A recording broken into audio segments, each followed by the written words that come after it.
انسان محتاج ہے۔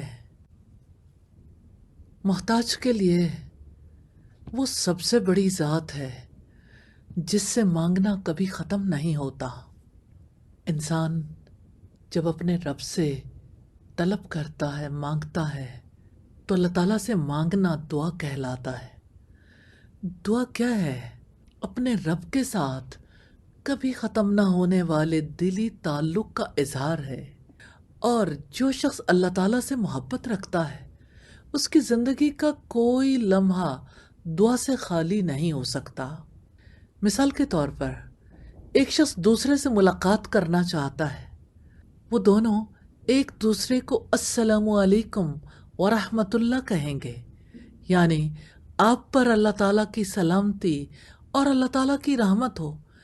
اسی طرح مومن جب کسی کام کا آغاز کرتا ہے تو بسم اللہ کہہ کر کھانا کھائے یا کسی بھی کام کا آغاز کرے، اور جب کوئی کام ختم کرے تو الحمدللہ، گویا ایمان والا اعتراف کرتا ہے، اللہ تعالیٰ کا شکر ادا کرتا ہے، اس کی نعمتوں کا اعتراف کرتا ہے۔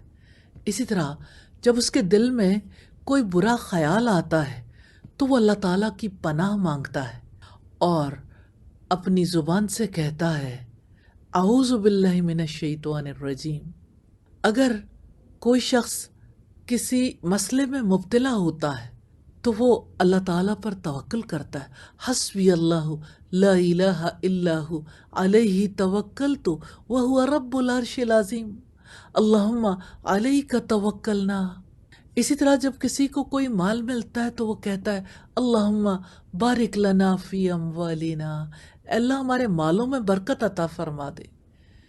ایک مومن جب سفر کرتا ہے تو اس کی زبان پر یہ کلمات ہوتے ہیں اللہم انت الصاحب فی السفر وانت الخلیفۃ فی الاہل، یعنی اے اللہ تو اس سفر میں میرا ساتھی ہے، تو ہی میرے بعد میرے گھر والوں کا نگہبان ہے۔ جب کوئی حادثہ پیش آتا ہے تو ایمان والا کہتا ہے انا للہ و انا الیہ راجعون، ہم اللہ تعالیٰ کے ہیں، ہمیں اللہ ہی کی طرف لوٹ کر جانا ہے۔ زندگی کا کون سا موڑ ہے، کون سا مرحلہ ہے جہاں مومن نے دعا نہیں کرنی؟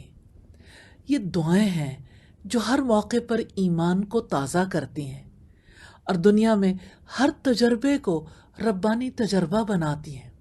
مومن دعاؤں کے سائے میں زندگی گزارتا ہے حتیٰ کہ اپنے رب کے پاس جا پہنچتا ہے۔ یا ارحم الراحمین، ہمیں ایسی زندگی نصیب فرما دے کہ ہم سدا تجھے یاد رکھیں، سدا تیرے سامنے ہاتھ پھیلائیں، سدا آپ ہی سے طلب کرتے رہیں۔ آمین ثم آمین۔